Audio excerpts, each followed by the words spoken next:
just saw Vladimir Putin off. The entire world was tracking what's going on between Delhi and Moscow. To those watching in Europe, to those watching in DC, what was the message the Modi government was sending? First of all, Rahul, let me say what a pleasure it is to be at the HT Summit.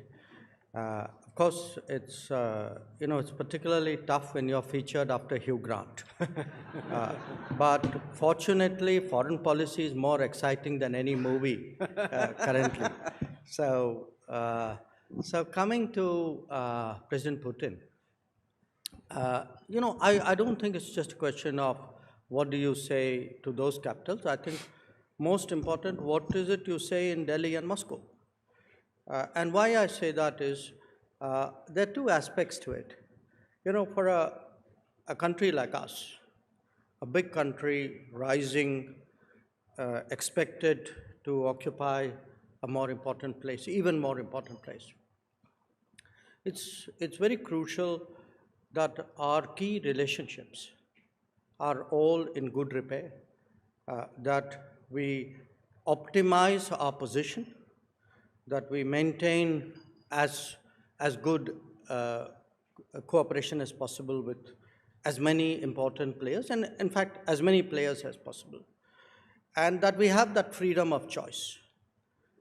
That, in many ways, is what, in a nutshell, foreign policy is about. And there, I think, if you look at India, Russia, the world has seen a lot of ups and downs in the last 70, 80 years. I've said this before and I'll say it again. India, Russia has actually been among the steadiest big relationships, big power or big country relationships in the world. I mean, even Russia's own relationship with China or US or Europe has had its ups and downs. Our relationships with, many of these countries have had it so. But one, where Russia is concerned, and I think you can see that also in popular sentiment. There is a feeling in the streets about Russia, which is noteworthy. The second is on the relationship itself. In any relationship, it's natural that some aspects of it develop and some kind of don't keep up. If you take the United States, for example, in the 80s and 90s and 2000s, our economic relationship developed. But there was virtually no defense relationship till after the nuclear deal. In the case of Russia, similarly with Europe, if you look at Europe, we have a very substantive relationship with many European countries, but not necessarily extending to the defense and security sphere. In the case of Russia, what had happened for a variety of reasons, I think they visualized the West and China as their primary economic partners. We visualized perhaps the same. So the economic side of the relationship had somehow not kept pace. And you can see that in the numbers. So this visit, in many ways, was about reimagining the relationship. It was about building, dimensions and facets which it lacked or didn't have in enough measure.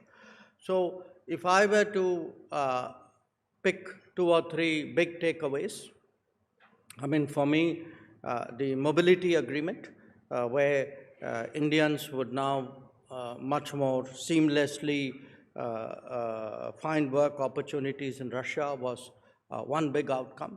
An understanding on a joint venture on fertilizers.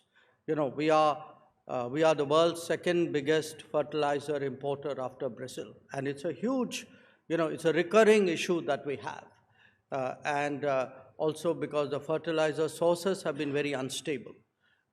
They've turned on and turned off the tap. So we had an agreement to create an important, substantial joint venture on fertilizer.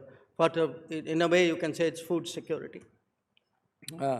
And overall, there was a considerable focus on how to bring up the relationship. And actually, President Putin came with a very large business delegation, literally numbering multiple hundreds. So that made it a very different visit. So you're saying that the focus this time was more on the economic relationship between India and Russia. Defense cooperation and ties have been the central fulcrum of Moscow to India-Russia ties for a very long time. There was no public conversation about more S-400s being purchased or S-500 being purchased or even the Su-57.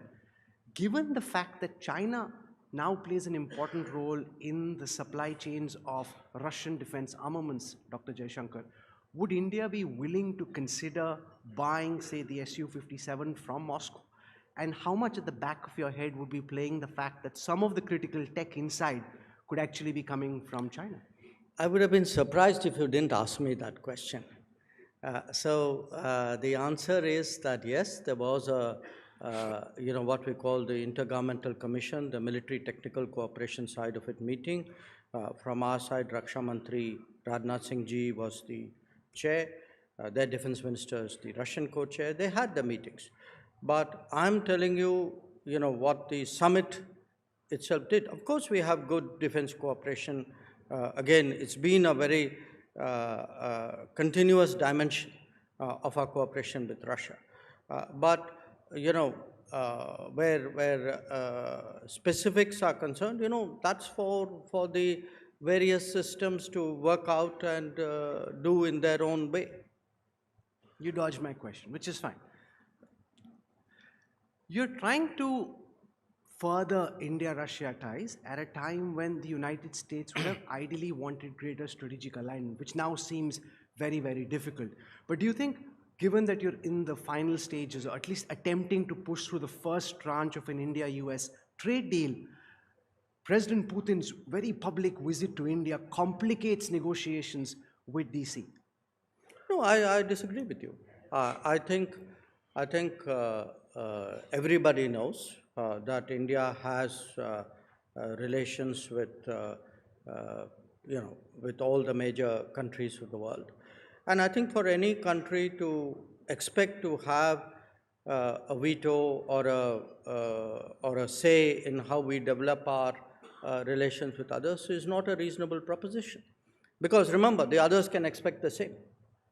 So I think we've always made it very clear that we have multiple relationships. We have a freedom of choice. We talk about what is called strategic autonomy, and that continues. And I cannot imagine why anybody would have reason to expect the contrary.